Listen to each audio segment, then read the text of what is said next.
Alam mo ba na may dalawang mode ang katawan mo? Isang pang-relax at isang pang-bilis.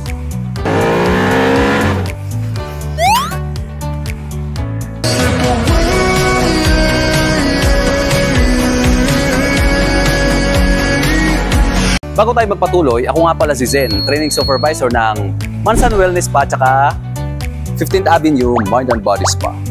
Halika, samahan mo ako mag-explore.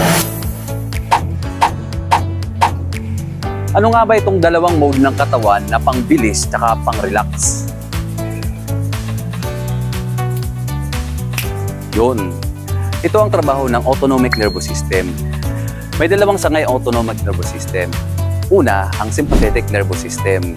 Ito yung accelerator. Naghahanda sa katawan kapag merong stress o di kaya panganib. Hello, Pogi. Pangalawa, ang parasympathetic nervous system.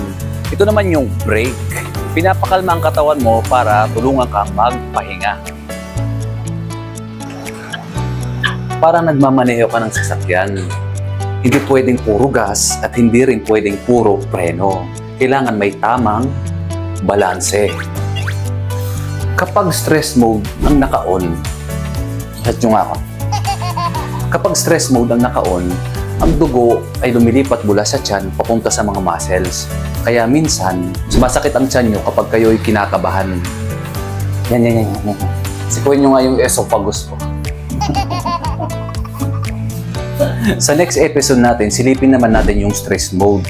Kung bakit bigla kang kinakabahan, pinagpapawisan, or hinihingal. Yan. Like and share mo lang yung video na to para ikalat lang natin yung massage wisdom.